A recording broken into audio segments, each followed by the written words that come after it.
যারা এখনো 54 বছর পরে এসে বক্তৃতা একটা করেন, করে শেষ করার সময় বলেন কি আপনারা 71-কে ভুলে যাবেন না। তা আমরা 71-কে ভুলিনি তো, কারণ 71-কে আমরা ভুলেছি না, আপনারা ভুলে গেছেন। দেখেন যারা এসব কথা বলেন তারা যখন দেশ শাসন করেছেন, আমাদের কাছে অন্তত 13 থেকে 14 জন নেতার নাম দিতে পারবো। আপনারা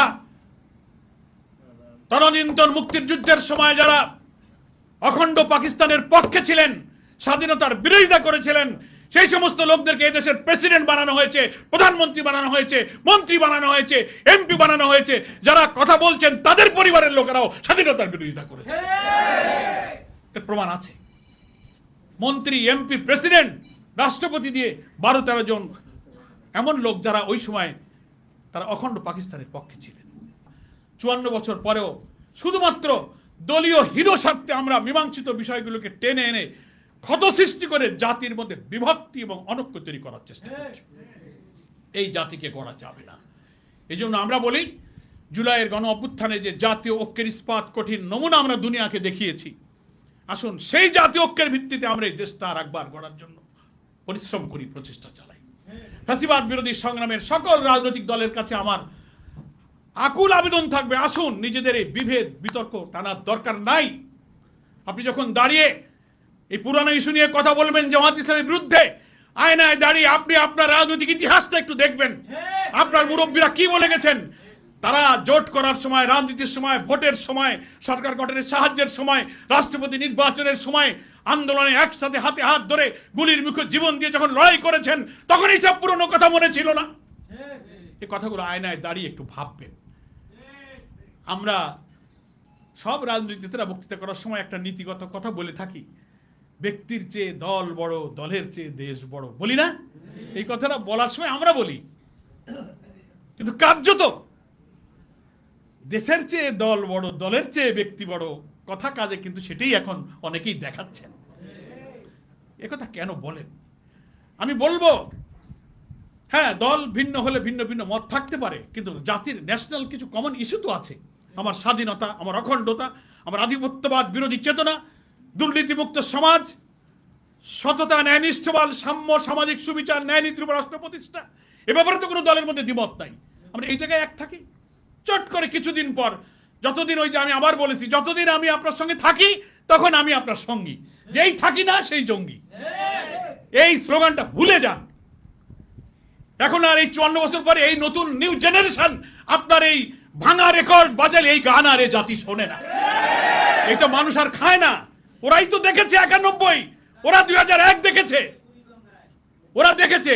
এগুলো পুরনো গান আর মানুষ শুনতে চায় না। ওই গাজী কালু, চম্পাবতী, সিরাজউদ্দৌলার গানের রেকর্ড শুনতাম ছোটবেলায়।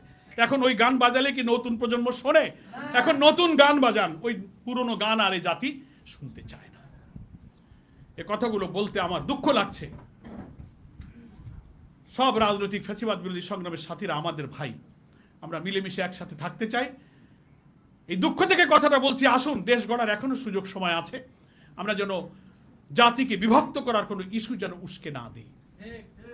সামনে জাতীয় নির্বাচন। গতকালকে প্রধান উপদেষ্টা জাতির উদ্দেশ্যে ভাষণে তিনি নির্বাচনের একটা টেন্টেটিভ আইডিয়া আবার দিয়েছেন। বলছেন যে ডিসেম্বর থেকে জুন।